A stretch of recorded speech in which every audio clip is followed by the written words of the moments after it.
Assalamualaikum warahmatullahi wabarakatuh. Bismillahirrahmanirrahim.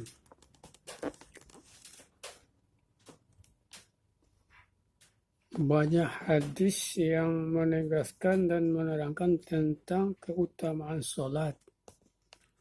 Sangat sulit menuliskan semuanya.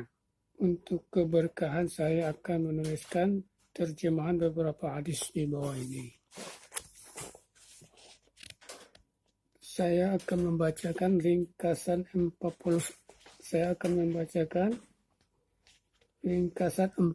hadis tentang fadilah sholat dan kepentingannya. Baginda Rasulullah SAW bersabda, 1. Perintah pertama yang diwajibkan Allah SWT terhadap umatku ialah sholat. Yang pertama kali akan dihisab pada hari kiamat ialah sholat. 2. Takutlah kepada Allah SWT dalam masalah sholat. Takutlah kepada Allah SWT dalam masalah sholat. Takutlah kepada Allah SWT dalam masalah sholat. Yang ketiga, pemisah antara seseorang dengan syirik adalah sholat. Yang keempat, sholat adalah tanda Islam. Barang siapa sholat dengan khusyuk pada waktunya dan memperhatikan rukun serta sunnah-sunnahnya, pastilah ia seorang mukmin. Yang kelima, iman dan sholat adalah kewajiban yang paling utama. Di antara seluruh perintah Allah SWT, jika ada sesuatu yang difardukan yang lebih utama daripada sholat, tentu Allah SWT akan memerintahkan para malaikatnya untuk mengerjakannya. Sebagian malaikat ada yang ruku dan sebagian yang lain ada yang sujud siang dan malam.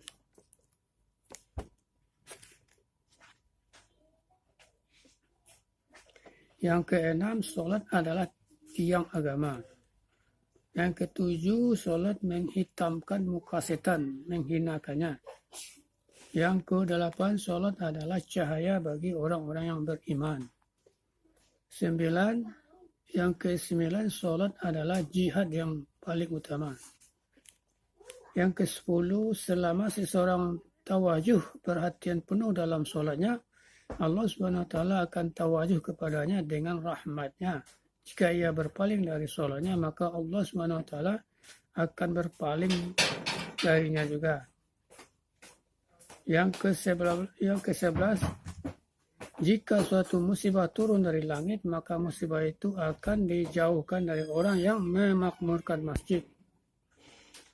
Yang ke-12, jika seorang muslim dimasukkan ke dalam neraka karena satu sebab, maka api neraka tidak dapat membakar bekas-bekas sujud dari tubuhnya. Yang ke-13, Allah SWT mengharamkan api neraka untuk membakar bekas-bekas sujud dari orang. Allah SWT mengharamkan api neraka untuk membakar bekas-bekas sujud dari anggota tubuh. Saya ulangi, yang ke-13, Allah SWT mengharamkan api neraka untuk membakar bekas-bekas sujud dari anggota tubuh. Yang ke-14, amalan yang paling disukai oleh Allah SWT adalah sholat yang dilaksanakan pada waktunya. Yang ke-15, keadaan yang paling disukai oleh Allah SWT dari hambanya adalah ketika mereka sujud. Yang ke-16, hamba itu paling dekat dengan rahmat Allah SWT. Hamba itu paling dekat dengan rahmat Allah SWT ketika ia sujud. Yang ke-17, sholat adalah kunci surga. Yang ke-18, jika seseorang berdiri untuk sholat, pintu-pintu surga akan dibuka. Dan Allah SWT akan menyingkapkan hijab antara Allah SWT dan orang itu selama ia tidak sibuk dengan batuk dan lain-lain. Yang ke-19, orang yang sedang sholat adalah sedang mengetuk pintu raja di raja. Pasti pintu yang selalu diketuk akan dibuka. Yang ke-20, kedudukan sholat dalam agama seperti kedudukan sholat dalam agama seperti kedudukan kepala pada badan. Yang ke-21, sholat adalah cahaya hati. Barang siapa ingin hatinya senantiasa bercahaya, maka hendaklah dia sholat. Yang ke-22, barang siapa berwudu dengan sempurna, lalu ia sholat 2 atau 4 rakaat dengan khusyuk dan khudu', baik fardu maupun sunnah, dan dia memohon agar Allah SWT mengampuninya, maka Allah SWT akan mengampuninya. Yang ke-23, setiap tanah yang di atasnya didirikan sholat untuk mengingat Allah SWT, tanah itu akan merasa bangga di antara tanah-tanah lainnya.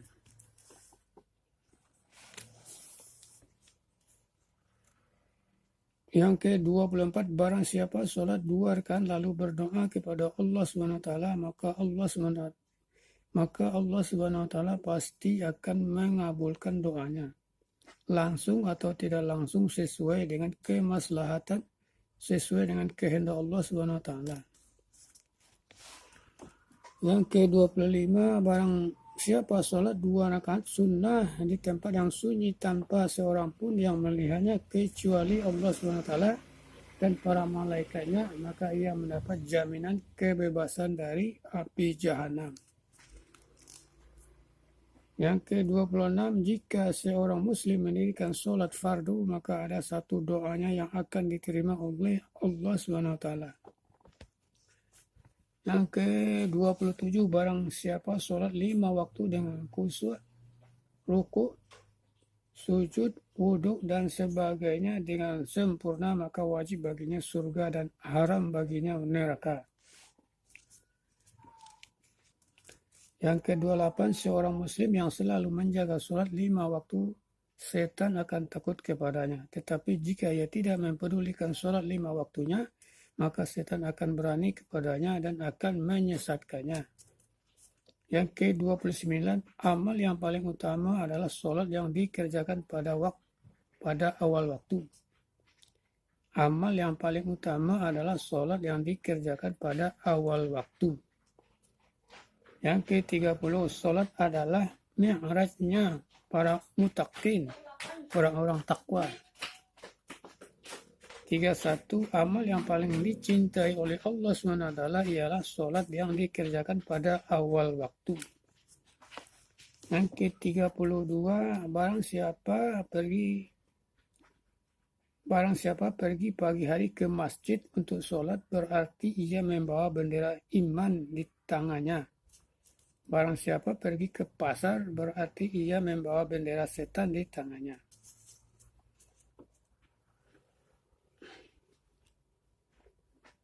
33, 4 rakaat sebelum zuhur pahalanya menyamai 4 rakaat tahajud. 4 rakaat sebelum zuhur dihitung sama dengan 4 rakaat sholat tahajud. 35, rahmat Allah SWT bercucuran kepada orang yang berdiri dalam sholat. Yang ke-36, sebaik-baik sholat setelah sholat fardu adalah sholat tengah malam, tetapi sangat sedikit orang yang mengerjakannya. Yang ke-37, malaikat Jibril alaihissalam datang kepadaku dan berkata, "Ya Muhammad, berapa lama pun engkau hidup, suatu saat engkau akan mati juga. Siapapun yang engkau cintai, suatu hari engkau akan berpisah dengannya. Apapun yang engkau kerjakan, baik atau buruk, sesungguhnya engkau akan menerima balasannya. Tidak diragukan lagi bahwa keluhuran seorang mukmin adalah sholat tahajud, dan kemuliaan seorang mukmin adalah dalam sifat istighna.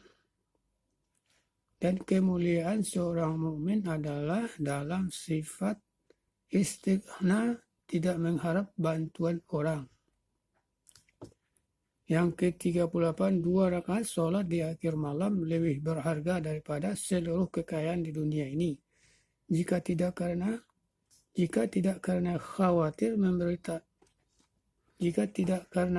memberatkan umatku, aku akan mewajibkan Aku akan mewajibkan sholat tahajud kepada mereka.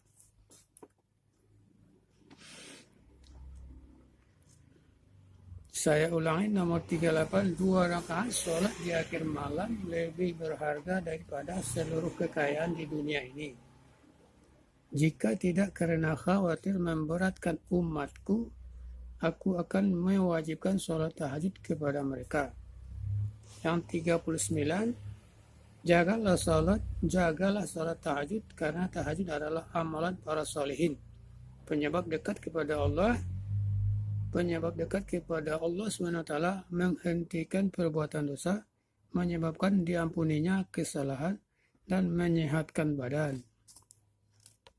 Yang ke-40, Allah SWT berfirman, hai anak Adam, janganlah kalian menjadi orang yang lemah sehingga tidak mengerjakan 4 rakaat saat permulaan hari, niscaya aku akan mencukupimu hari itu.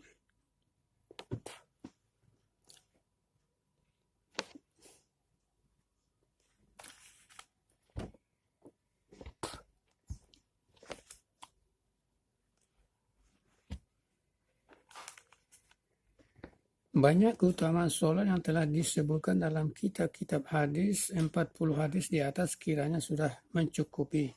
Jika ada yang menghafal ke-40 hadis ini, maka ia akan mendapat keutamaan menghafal 40 hadis baginda. Maka ia akan mendapatkan keutamaan menghafal keutamaan menghafal 40 hadis baginda Nabi Sallallahu Alaihi Wasallam.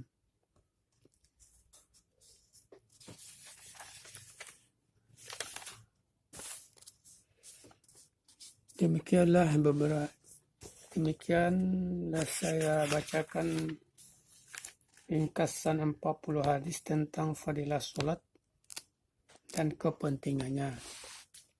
Mudah-mudahan apa yang saya bacakan saya bisa diamalkan dan juga bisa disampaikan kepada anak cucu kita dan juga kepada saudara-saudara dan tetangga kita agar dia bisa untuk mengamalkannya. Mudah-mudahan apa yang saya bacakan tadi bisa dipahami dan juga bisa diamalkan dan juga bisa disampaikan kepada orang-orang yang terdekat dari kita. Semoga bermanfaat. Assalamualaikum warahmatullahi wabarakatuh.